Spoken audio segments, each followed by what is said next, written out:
विश्रांतीनंतर आपलं स्वागत आणि एक महत्त्वाची बातमी। सुट्या खाद्यतेलाच्या विक्रीवर पूर्णपणे बंदी घालण्यात आली। तुकाराम मुंडेंनी हे महत्त्वपूर्ण आदेश दिले। या निर्णयाच्या विरोधात तेल व्यापारी मात्र आक्रमक झाले।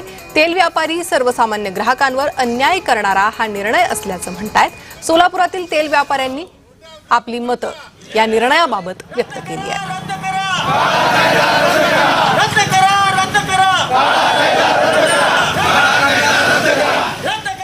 जी मीटिंग झालेली आहे, जे लोकांच्या भावना, तीव्र भावना आहेत, त्या शासनाच्या अव्यावहारिक कायद्याच्या संदर्भात आहेत।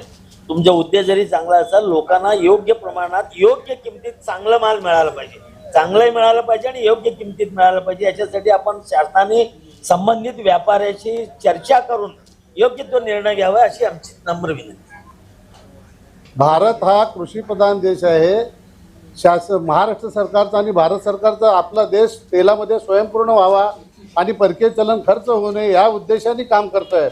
मग तुमचा हा शासनाचा जो उद्योग आहे, जे बाबा तुम्ही इतर लोकांना तुम्ही खास सवलत देता, तर हे ग्रामोद्योगवाल्यांना, छोट्या ऑइल मिलवाल्यांना ह्या कायद्यातून वगळावं आणि जे साल्वंट प्लांटवाले आहेत, मोठे उद्योजक आहेत, त्यांना पॅकिंगची आत घालावी। कारण हे छोट्या उद्योगांना परवडणार नाही आणि जनतेचं त्यात हा भुर्दंड सर्व जनतेवरच बसणार आहे।